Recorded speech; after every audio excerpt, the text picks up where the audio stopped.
Assalamualaikum warahmatullahi wabarakatuh. Bersama lagi dengan Cikgu Muhammad Fadli dalam subjek Bahasa Melayu. Jom belajar bersama. Jangan lupa untuk subscribe. Terima kasih. Ini kita akan tengok unit 19, Pertanian Sumber Pendapatan. Tajuk dia Tanaman Aquaponik. Hari ini murid dapat membeza tanaman biasa dengan tanaman aquaponik. Okey, kita tengok buku teks muka surat. Buku teks Bahasa Melayu Jilid 2, muka surat 46. Menulis iaitu tanaman aquaponik. Okey, tanaman aquaponik. Cikgu Hadif memberikan risalah kepada murid tahun 3 angsana. Tugasannya adalah untuk mencari maklumat tentang perbezaan dan persamaan tanaman biasa dan tanaman aquaponik.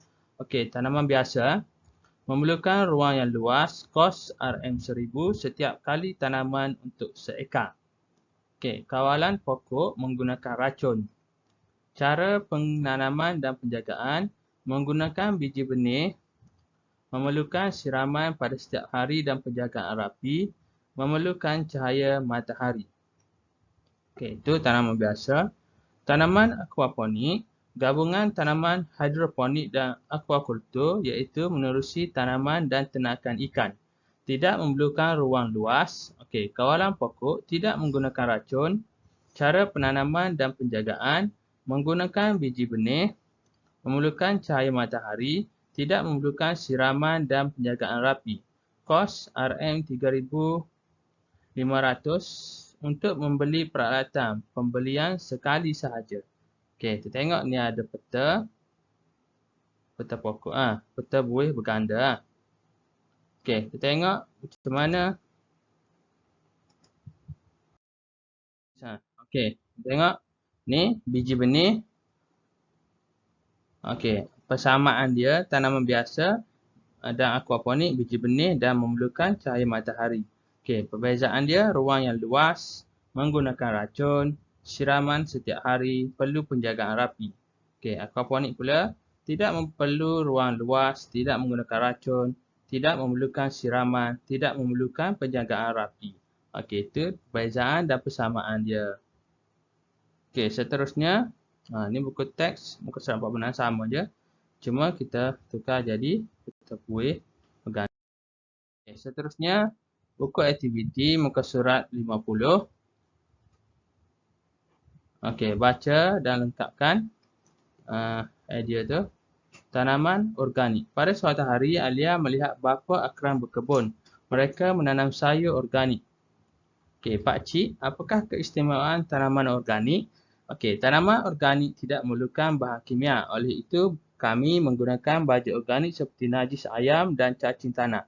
Kami juga tidak menggunakan racun serangga untuk mengawal serangga perosak.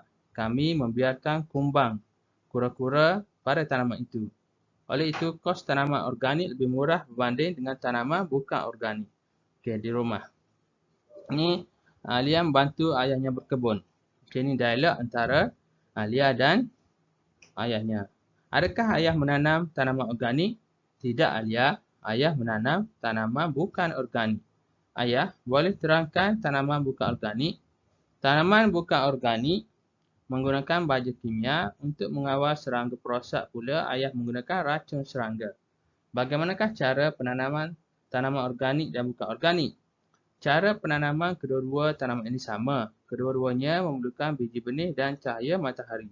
Tanaman perlu disiram pada setiap hari.